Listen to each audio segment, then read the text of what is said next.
Hello everyone, welcome to my channel Archive Togetherness. Today we are discuss about the plant giloy in detail.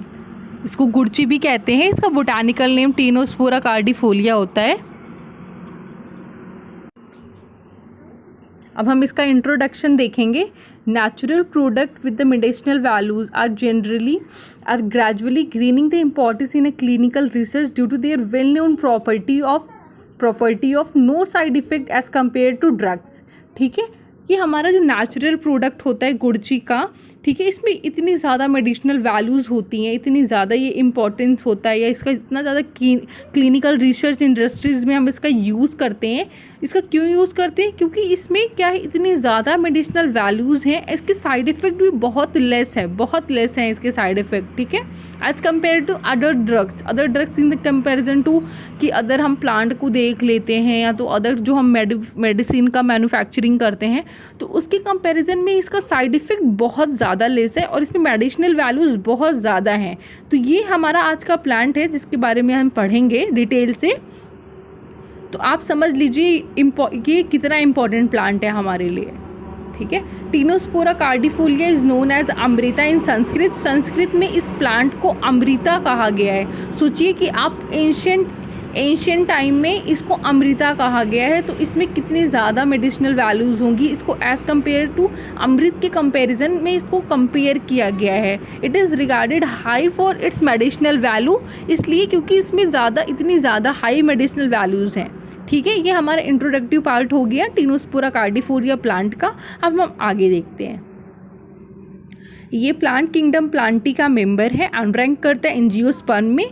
ठीक है, dicot plant है, रैनुकुलर इसका order होता है. Family इसकी मिनीस्पेर्मियासी है. ठीक है, अब फैमिली जीनस स्पीसीज़ ये कंपलसरी होता है किसी भी प्लांट का, आपको पता होना चाहिए. तो फैमिली इसकी मिनीस्पेर्मियासी है, जीनस इसका टीनोस्पोरा है, स्पीसीज़ इसकी टीनोस्पोरा कार्डिफोलिया है. ठीक है, आप इसका बोटानिकल नेम भी याद कर लीजिएगा, इसका बोटानिकल नेम टीनोस्पोरा कार्डिफोलिया है. ठीक है, ये हमारा साइंटिफिक क्लासिफिकेशन हो गया है. अब हम इसके आगे देखते हैं. इसका कॉमन एंड वर्निकुलर नेम देख लेते हैं. Tinospora commonly known called as a heart leaf, moonshade, guduchi और गिलोय. ठीक है, टीनोस्पोरा कार्डिफोलिया जो हमारा प्लांट होता है, इसकी जब आप लीव देखेंगे तो आपको हार्ट शेप्ड लीव दिखेंगी और मून शेप्ड और ओवाइड शेप की हमारी सीड्स होती हैं. ठीक है, इसको गुड़ची बोलते हैं या गिलोय बोलते हैं. संस्कृत में मैंने आपको पहले भी जैसे कि बताया है कि इसमें इतनी ज़्यादा मेडिसिनल वैल्यूज़ होने की वजह से इसको अमृता या गुड़ची भी कहा जाता है. हिंदी में गिलोय कहते हैं, पंजाबी में ग्लो कहते हैं, तेलुगु में हमारा तीपा तीका कहते हैं. ठीक है, इसी तरह इसके बहुत सारे नाम हैं, लेकिन जो मोस्ट पॉपुलर नेम है वो हमारा गुड़ची है और इसका बोटानिकल नेम टीनोस्पोरा कार्डिफोलिया है. ठीक है, ये मोस्ट कॉमन नेम है इस प्लांट का. अब हम आगे देखते हैं. अब इसका बोटानिकल डिस्क्रिप्शन देखते हैं. Common plant of deciduous and dry forest. ठीक है, ये मोस्ट कॉमन प्लांट है कि ये कहाँ पे फाउंड होता है. तो ये हमको फाउंड होता है कोई भी हमारा डिसीडियस फॉरेस्ट में या ड्राई फॉरेस्ट में ये प्लांट हमको फाउंड होता है. ठीक है, लार्ज नंबर में मोस्टली. ठीक है, एक्सटेंसिवली स्प्रेडिंग क्लाइंबिंग शर्ब. अब इसका नेचर कैसा होता है, तो ये हमारे स्प्रेडिंग क्लाइंबिंग शर्ब होता है. ठीक है, इसको किसी चीज़ का सपोर्ट चाहिए होता है, तो जानते ही होंगे शर्ब फ्लोटिंग प्लांट्स होते हैं, स्प्रेडिंग प्लांट्स होते हैं, क्लाइंबिंग होते हैं. ठीक है, क्लाइंबर्स होते हैं. तो ये इनको सपोर्ट चाहिए होता है किसी के ऊपर रन करने के लिए, अपने ब्रांचेस को स्प्रेड आउट करने के लिए, अपने ग्रोथ के लिए. ठीक है, अब मैं इसके एक ही पार्ट के बारे में आपको डिटेल से बताऊंगी. हमारी जो लीव्स होती हैं ये सिंपल लीफ होती हैं. ठीक है, कंपाउंड लीफ नहीं होती हैं, ये सिंपल इंडिविजुअली एक एक लीव्स होती हैं. अल्टरनेट होती हैं. ठीक है, अल्टरनेट होती हैं, अपोजिट होती हैं, एक दूसरे के अल्टरनेट होती हैं. एक होती है, फिर उसके बाद दूसरे साइड को छोड़ के फिर दूसरी होती है. अल्टरनेट लीव्स होती हैं. एक स्टिपुलेट होता है, इसमें स्टिप्यूल नहीं पाया जाता है. लॉन्ग पेटियोल होता है, अप टू 10 to 15 सेंटीमीटर का लॉन्ग होता है. ठीक है, राउंडिश होता है, पल्विनेट होता है. लैमिना ब्रॉडली ओवॉइड होता है. ठीक है, 10 to 20 centimetre long and 8 to 15 centimetre broad होता है. ये हमारा लीव का पूरा क्लासिफिकेशन हो गया. इसमें सबसे ज़्यादा इंपॉर्टेंट आपको याद रखना है कि हाँ, हमारा लीव जो होता है सिंपल होता है, अल्टरनेट फैशन में अरेंज होता है, एक्स स्टिपुलेट होता है. पेटियोल का लेंथ हमारा 10 to 15 सेंटीमीटर के अराउंड होता है. राउंड होता है हमारा पल्विनेट. ठीक है, ये आप याद रखेंगे। और लॉन्ग होता है 8 to 15 सेंटीमीटर, ब्रॉड होता है। अब सेपल्स हमारी इसमें 6, ठीक है, सेपल देख लेते हैं, 6 होती है, पॉलीसेपेलिस होती है, पेटल 6 होती है, तो पॉलीपेटैलिस कहते हैं। ये तो आप पढ़े ही होंगे कि हमारी सेपल्स और पेटल्स होती हैं, ठीक है। तो जो हमारा नंबर होता है सेपल्स का तो 6 होता है, और सारे फ्यूज़ होते हैं आपस में, इसलिए इसको पॉलीसेपेलिस बोलते हैं। और जो हमारी पेटल्स होती हैं वो भी 6 इन नंबर होती हैं, और पॉलीपेटलिस कंडीशन भी होती है, वो भी फ्यूज़ होती हैं, ठीक है। फ्लावर देख लेते हैं। तो फ्लावर में हमारा ये इसका फीचर है, यूनिसेक्सुअल होता है, इसमें एक सेक्स पाया जाता है, स्मॉल ऑन सेपरेट प्लांट्स, ठीक है। स्मॉल होता है, सेपरेट प्लांट में स्मॉल होता है। Appearing with the plant leafless, ठीक है। देखिए हमारा ये फ्लावर आप देख पा रहे होंगे अपनी स्क्रीन में, ये काफ़ी छोटा होता है, ठीक है, लाइट येलोश कलर का होता है हमारा ये, ठीक है। हाँ, और ये पॉलीसेपेलिस और पॉलीपेटैलिस कंडीशन में पाया जाता है। इसमें 6 सेपल्स 6 पेटल्स होती हैं, ठीक है। तो इसमें क्या होता है कि ये हमारा फ्लावर तभी अपीयर हो पाता है जब हमारा प्लांट लीफलेस कंडीशन में होता है, उसमें लीव्स नहीं होती हैं। ये ग्रीनिश येलो कलर का हमारा प्लांट ये फ्लावर होता है। आप इसको अच्छे से अपनी स्क्रीन में देखिएगा, मैं आपको और बड़े फिगर में या डायग्राम में अभी आपको शो करके दिखाऊंगी। अब आपको फ्रूट देख लीजिए। फ्रूट हमारा ऑरेंज रेड कलर का होता है, ऑरेंज रेड कलर का होता है, फ्लेशी होता है, गूदेदार होता है, ओवॉइड शेप में होता है, ड्रूपलेट्स होते हैं, डेवलप ड्यूरिंग द विंटर्स। और ये देखिए हमारा प्लांट जो ये हमारा फ्रूट हो गया, ये हमारा ऑरेंज रेड कलर का होता है, ओवॉइड शेप का होता है, ड्यूरिंग विंटर सीजन में इसका ग्रोथ होता है। इसको भी मैं आपको अच्छे से, इसमें तो नहीं समझ में आ रहा होगा, आगे के डायग्राम में अच्छे से मैं अब देख पा रहे होंगे। ये हमारा टीनोस्पोरा कार्डिफोलिया का प्लांट है। आप इसकी लीव्स को देखिए, हार्ट शेप लीव दिख रही होगी आपको। ये इसकी ब्रांचेस है ग्रीन कलर की। हमारी ब्रांचेस में बहुत ढेर सारी मेडिसिनल वैल्यूज़ हैं। जो भी हमारी आयुर्वेदिक प्रिपरेशंस होते हैं उसमें हम मेनली इसकी ब्रांचेस का यूज़ करते हैं। मैं आगे आपको डायग्राम में भी दिखाऊंगी।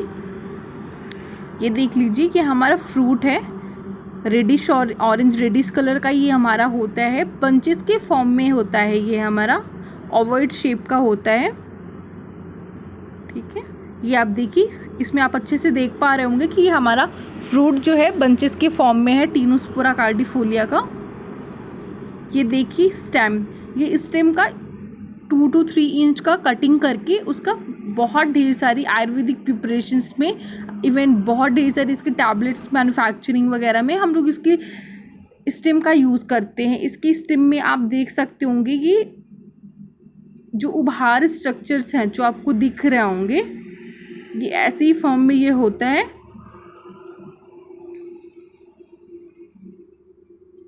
को दिखाती हूँ इसका डायग्राम कैसे होता है ये। अब इसका ग्रोथ रिक्वायरमेंट, ये इस प्लांट के ग्रोथ की रिक्वायरमेंट क्या क्या है, कहाँ पे ये अच्छे से वेल ग्रो करता है, क्या क्या कंडीशंस होनी चाहिए, ठीक है। तो ये मेनली ट्रॉपिकल एंड सब ट्रॉपिकल क्लाइमेट में ग्रो करता है। Plant done usually in rainy season, ठीक है। प्लांटेशन इसका हम लोग प्लांटिंग कब करते हैं, जो हमारा रेनी सीजन होता है तब इसका हम लोग प्लांटेशन करते हैं, ठीक है। और ये हमारे इस प्लांट का देखिए अमृता कहा गया है इसको संस्कृत में। इसका फीचर देखिए आप कि ये सारी सॉइल में हमारा ग्रो कर सकता है, किसी भी टाइप की सॉइल में ग्रो कर सकता है। हालांकि ये अलग बात है कि उसके लिए प्रेफरेबल है कि अगर हमारी सॉइल ब्लैक है या रेड है तो वो ज़्यादा बेस्ट है, ठीक है। Soil should have well drainage property, ठीक है। उसमें वेल ड्रेनेज सॉइल में हमारी प्रॉपर्टी होनी चाहिए, सफिशिएंट मॉइस्चर होना चाहिए, ठीक है। Should be there in rich in organic matter, उसमें ऑर्गेनिक मैटर रिच होना चाहिए, ठीक है। उसके केमिकल कॉन्स्टिट्यूएंट, उसको अमृता कहा गया है, तो उसके एब्जॉर्प्शन के लिए उसमें रिचनेस होनी चाहिए सॉइल में, तो वहाँ पे ये ईजिली प्लांट हमारा ग्रो करता है। ये हमारी ग्रोथ रिक्वायरमेंट हो गई है। अब हम आगे देखते हैं, ठीक है। इट कैन प्रोपगेट, अब इसका प्रोपगेशन कैसे कैसे हम कर सकते हैं, इसका प्लांटेशन किस किस के माध्यम से कर सकते हैं। तो इसको हम सीड के थ्रू कर सकते हैं, सीड का प्लांटिंग भी कर सकते हैं, या तो हम इसका क्या करते हैं, प्लांट का हम स्टेम कट आउट करके उसको प्लांटिंग कर देते हैं, तो इससे भी हमारे वेजिटेटिव प्रोपगेशन के थ्रू भी इसका प्लांटेशन किया जाता है। इसका प्लांटेशन मतलब वेजिटेटिव प्रोपगेशन के थ्रू होता है, तो बहुत इजी हो गया। तो इसलिए हमारे medicinal value of giloy being over exploited by the pharmaceutical companies, ठीक है। तो इसकी वजह से क्या हो रहा है, आजकल हमारी फार्मास्यूटिकल कंपनीज़ में ये हो रहा है, इसकी इतनी ज़्यादा मेडिसिनल वैल्यू है तो इसका ओवर एक्सप्लॉइटेशन हो रहा है, इस प्लांट का ओवर एक्सप्लॉइटेशन हो रहा है। इसकी डिफरेंट मेडिसिन बना रहे हैं, डिफरेंट फॉर्मुलेशंस में इसका एक्सट्रैक्ट ऐड कर रहे हैं। तो इसमें क्या है, इतनी क्वान्टिटी में हमारा गिलोय का प्लांट तो नहीं है, तो उसका क्या कर रहे हैं, वेजिटेटिव प्रोपेगेशन कर के उसका बहुत ज़्यादा एक्सप्लॉइटेशन कर रहे हैं। ठीक है, ये हमारा पॉइंट हो गया। फिर plant tissue culture technique are suitable for the large scale production, ठीक है, of this plant to fulfil the demand of these companies lesser time and space. ठीक है, अब देखिए इसका एक सोल्यूशन भी बताया गया है कि हमारा जो टिश्यू कल्चर टेक्निक है, जो हमारा मॉडर्नाइजेशन है कल्चर टेक्निक से, उसके थ्रू हम इसका प्रोडक्शन में इंक्रीज ला सकते हैं और लेसर टाइम में, ठीक है, लेसर स्पेस पे हम इसका ईजिली प्रोडक्शन कर सकते हैं। ये हमारा ग्रोथ सबका वो हो गया। अब हम इसका एक्टिव कॉन्स्टिट्यूएंट देखते हैं, तो एक्टिव फार्मास्यूटिकल इंग्रेडिएंट्स क्या क्या इसमें पाया जाता है। ठीक है, देखिए इसमें सारे कुछ पाए जाते हैं।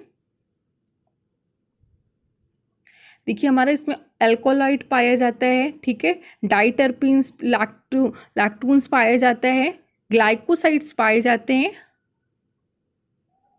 सेस्क्यूटरपीन्स पाए जाते हैं, एलिफैटिक कंपाउंड्स पाए जाते हैं और इसके अलावा भी बहुत ढेर सारे अदर्स पाए जाते हैं। ठीक है, giloy is helpful in curing of many diseases, it is widely use as, देखिए ये बहुत सारी मेडिसिन को क्योर करता है, लेकिन वाइडली इसका सबसे ज़्यादा कहाँ कहाँ हम यूज़ करते हैं, तो इसका हम लोग यूज़ करते हैं एंटी डायबिटिक में यूज़ करते हैं, इम्यूनो मॉड्यूलेटरी इफ़ेक्ट्स में यूज़ करते हैं, एंटी HIV में यूज़ करते हैं, एंटी कैंसर में यूज़ करते हैं, एंटी टॉक्सिक होता है, एंटी माइक्रोबियल एक्टिविटी शो करता है, एंटी ऑक्सीडेंट भी होता है ये plant. Tinospora cordifolia which is, देखिए अब देखिए हमारा जो ये प्लांट होता है, मैंने आपको पहले ही बताया था कि ये हमारा क्लाइंबर होता है, क्लाइंबर प्लांट होता है। तो अगर हम इसको सपोर्ट चाहिए होता है ग्रो करने के लिए, अपने ब्रांचेस को स्प्रेड करने के लिए, तो अगर हमारा टीनोस्पोरा कार्डिफोलिया का प्लांट, अगर वो एजाडायरेटिका इंडिका, ठीक है, जिसको हिंदी में नीम कहते हैं, उसके ऊपर ग्रो करता है, तो इसमें इससे क्या होता है कि उसकी गिलोय की प्रॉपर्टीज सिमिलर हो जाती है नीम की प्रॉपर्टीज़ के साथ, उसके केमिकल कंस्टिट्यूएंट वगैरह सेम हो जाते हैं और अपना नीम के केमिकल कंस्टिट्यूएंट के साथ साथ गिलोय अपना भी केमिकल कंस्टिट्यूएंट को शो करते हैं। तो वही इसमें लिखा हुआ है, tinospora cordifolia which use name azadirachta indica to climb and grow called the neem giloy, उसको हम लोग नीम गिलोय के नाम से जानते हैं। It has a chemical property similar to neem as well as giloy and show the better therapeutic property. अब जाहिर सी बात है, नीम भी हम जानते हैं anti microbial, anti bacterial properties होती हैं उसमें, तो उसकी वजह से दोनों प्रॉपर्टीज़ एक साथ आ जाती हैं हमारे गुड़ची में, तो वो उससे गिलोय से भी ज़्यादा बेटर मेडिसिनल वैल्यूज़ या थेरापेटिक प्रॉपर्टीज शो करती है। ठीक है, अब इसका फीचर प्रोस्पेक्टिव्स देख लेते हैं। In the drug industry as a cure to many life threatening diseases, हम इसको बहुत ढेर सारी लाइफ थ्रेटनिंग डिसीजेज जो हमारी होती हैं उनको क्योर करने में इसका यूज़ करते हैं। Endophytic fungi were found in associated with the Tinospora cordifolia, जो ये प्लांट होता है इसके साथ हमारा एंडोफाइटिक फंजाई भी फाउंड होता है, एसोसिएट होता है, दोनों एक दूसरे से एसोसिएटेड जुड़े हुए होते हैं।